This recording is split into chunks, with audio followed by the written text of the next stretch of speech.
Pascal, right here. Fabio Malavasi, NBA Brazil. Well, just for my point of view, I was in 2011 on BWB basketball camp with Masai, late B.J. Johnson, all those cats. And to see that kid to achieve what you did so far, it's pretty amazing. This is your second finals, 3 times All-Star, MVP of the, Eastern Conference Finals. And I just want to see, because the way I see it's amazing, man. See that kid come to be where you are now. How do you reflect on that transition? Well, first of all, thank you. Appreciate that. That's very nice of you. But I mean, I think it's pretty hard to reflect, when you're still in the journey. Obviously, I'm super blessed.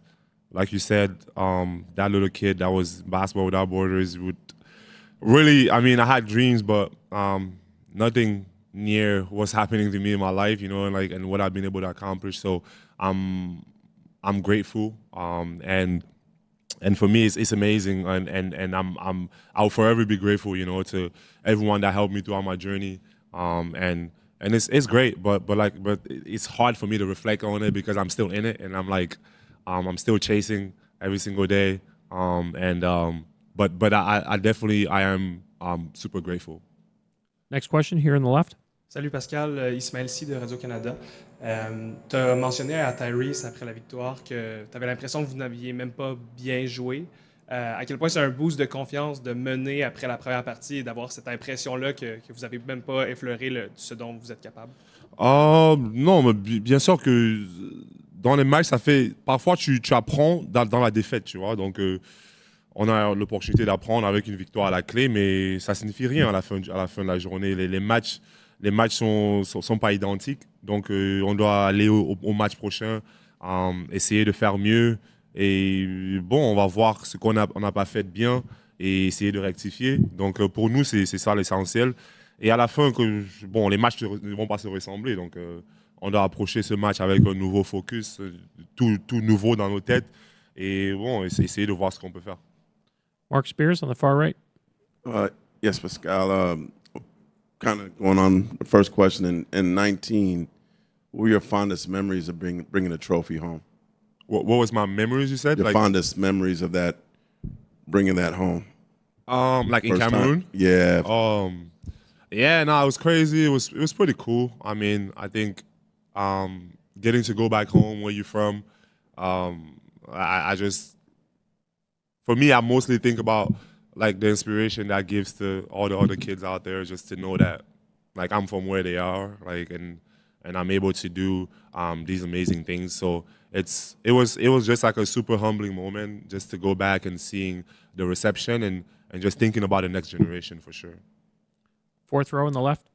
Pascal Ariaga from ESPN Brazil.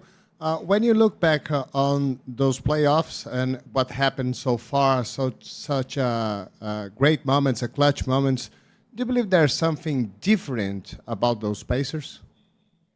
What do you mean, like a championship aura, like?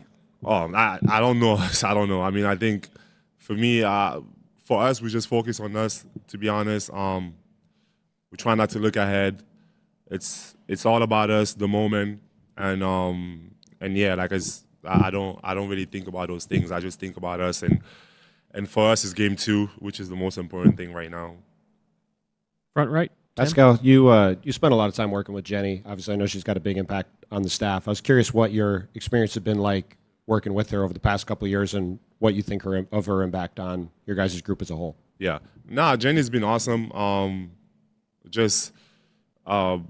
For me personally, just like being able to talk to her, get insights on the games, and I think for like when I came in, I was used to a lot of different things. Like, I mean, she's mostly does like defense and stuff, but I was used to a lot of things from like Toronto, or like all my like the stuff that we used to do, and coming back, to Indy and like having a different system and different things. So I had to really adapt to a lot of things, and she's been really helpful for me in that matter. We talk a lot about those things, and she gives me super great insights on on what we want to do and what we want to accomplish as a team.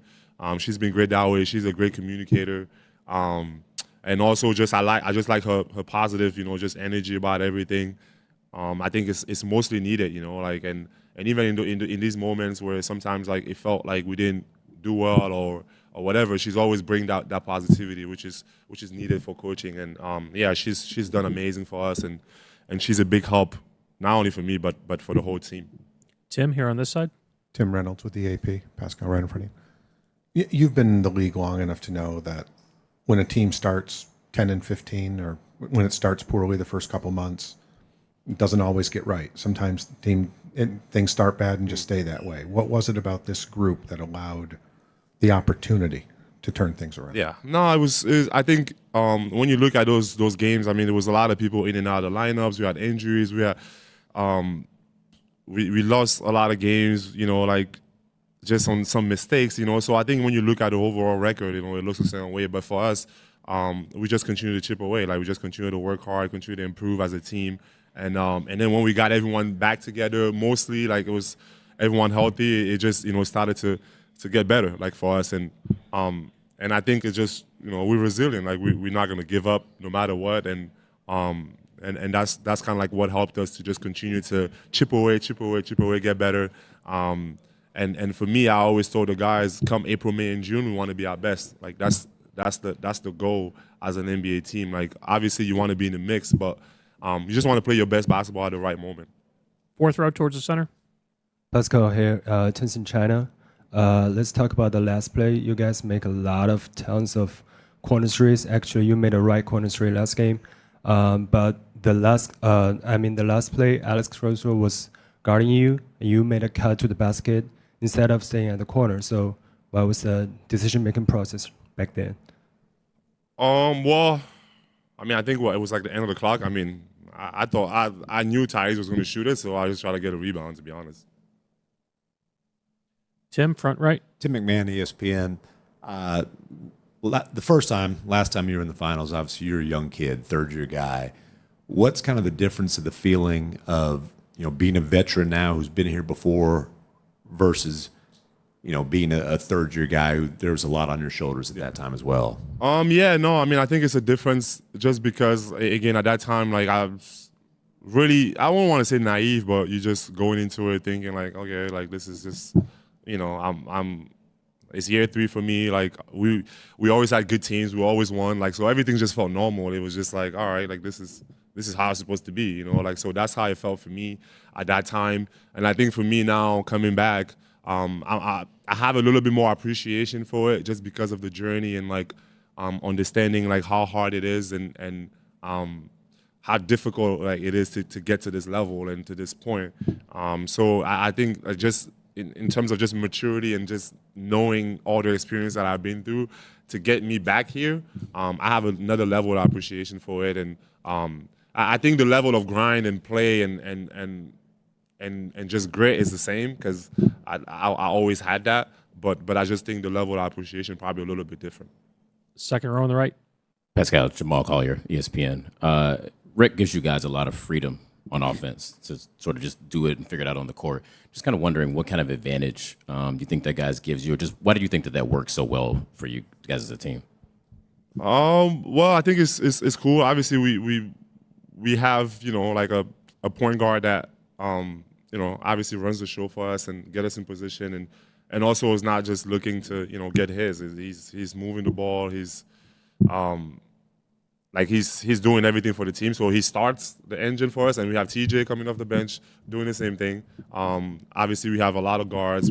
So the personnel just is like people that just go out there and play. And for me, I like that type of play. Fast. I'm running, and we just being us and playing free basketball. I always love that. And so yeah, it's good that we have that freedom. But I think it's still organized in a way where like we have point guards and we have like guards that get us into whatever we want to get into.